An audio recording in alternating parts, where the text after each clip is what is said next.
राजकारणाचा वनवा पेटलाय। त्यात पहिली विकेट पडली ती रुपाली चाकणकरांची। महिला आयोगाच्या अध्यक्षांच्या या प्रकरणातील फोटो आणि व्हिडिओमुळे चाकणकरांची खुर्ची गेली। आता मंत्रिमंडळातील काही बडे मंत्री आणि बड्या नेत्यांचे धाबे दणाणले। नाशिकमधील स्वयंघोषित भोंदूबाबा अशोक खरात याच्या पाद्यपूजेचा व्हिडिओ समोर आल्यानंतर राज्याच्या राजकारणात मोठी खळबळ उडाली। या प्रकरणाचे पडसाद इतके उमटले की राष्ट्रवादी काँग्रेसच्या अजित पवार गटाच्या नेत्या रुपाली चाकणकर यांना राज्य महिला आयोगाच्या अध्यक्षपदाचा तडकाफडकी राजीनामा द्यावा लागला। मात्र हे प्रकरण केवळ चाकणकरांच्या राजीनाम्यापाशी थांबताना दिसत नाही।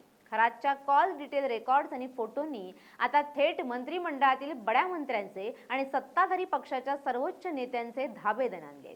नाशिकमध्ये स्वतःला आध्यात्मिक गुरु म्हणवून घेणाऱ्या अशोक खरात याच्यावर गंभीर गुन्हे दाखल झाल्यानंतर त्याचे अनेक राजकीय नेत्यांसोबतचे फोटो आणि व्हिडिओ व्हायरल झालेत। यामध्ये रुपाली चाकणकर या खरातची पाद्यपूजा करताना दिसत होत्या। महिलांच्या हक्कासाठी लढणाऱ्या एका घटनात्मक पदावरील महिलेनं अशा प्रकारे भोंदूगिरीचं समर्थन करणं नैतिकदृष्ट्या चुकीचं असल्याचं सांगत विरोधकांनी आक्रमक पवित्रा घेतला। मुख्यमंत्री देवेंद्र फडणवीस यांनी तातडीनं या प्रकरणाची दखल घेत चाकणकर यांचा राजीनामा स्वीकारला आणि या संपूर्ण प्रकरणाच्या चौकशीसाठी IPS अधिकारी तेजस्वी सातपुते यांच्या नेतृत्वाखाली SIT स्थापन केली। रुपाली चाकणकर यांच्या राजीनाम्यानंतर आता सर्वांच्या नजरा या सुनील तटकरे यांच्याकडे वळल्यात। शिवसेना ठाकरे गटाच्या नेत्या सुषमा अंधारे यांनी थेट आरोप केलाय की अशोक खरातला राजकीय पाठबळ देण्याचं काम हे सुनील तटकरे यांनीच केलंय। तटकरे यांच्या घरापर्यंत खरातचा वावर होता असा दावा करत अंधारे यांनी आता तटकरे यांच्यावर कारवाई करण्याची मागणी लावून धरली आहे। केवळ तटकरेच नव्हे तर अजित पवार गटातील इतर 2 ते 3 महत्त्वाच्या मंत्र्यांचेही खरातसोबतचे फोटो समोर आले। विद्यमान मंत्रिमंडळातील तब्बल 8 ते 9 मंत्र्यांचे अशोक खरातसोबत जवळचे संबंध असल्याचा खळबळजनक दावा आदित्य ठाकरेंनी केलाय। हे सरकार भोंदूगिरीला खतपाणी घालतंय।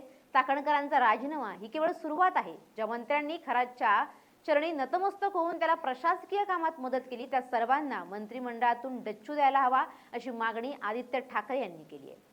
काँग्रेस नेते आणि विधानसभा विरोधी पक्षनेते विजय वडेट्टीवार यांनी या प्रकरणाचा तातडीने सखोल तपास करण्याची मागणी केली आहे। अशोक खरातच्या फोनचे कॉल डिटेल्स काढल्यास अनेक बड्या नेत्यांचे चेहरे समोर येतील। खरात हा केवळ अध्यात्माचा मुखवटा घालून बसलेला गुन्हेगार आहे आणि त्याला मंत्रालयात कोणाकडून रेड कार्पेट मिळत होतं हे जनतेला समजायला हवं असं वडेट्टीवार म्हणाले। तेजस्वी सातपुते यांच्या नेतृत्वाखालील SIT आता खरातच्या मागील 5 वर्षातील सर्व आर्थिक व्यवहार, त्याचे राजकीय दौरे आणि त्याला भेटणाऱ्या VIP व्यक्तींची यादी तपासते।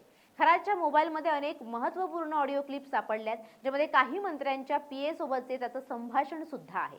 यामुळे आगामी काळात काही मंत्र्यांची पोलीस चौकशी होण्याची दाट शक्यता आहे। या प्रकरणामुळे केवळ विरोधकच नाही तर खुद्द राष्ट्रवादी काँग्रेसमध्येही अस्वस्थता आहे।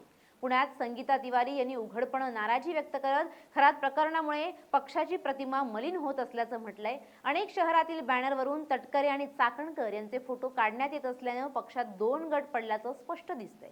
खरात प्रकरण हे केवळ एका भोंदूबाबाचं प्रकरण नसून ते महाराष्ट्राच्या राजकारणातील अर्थपूर्ण लागेबंदाचं जाळं असल्याचं दिसतंय।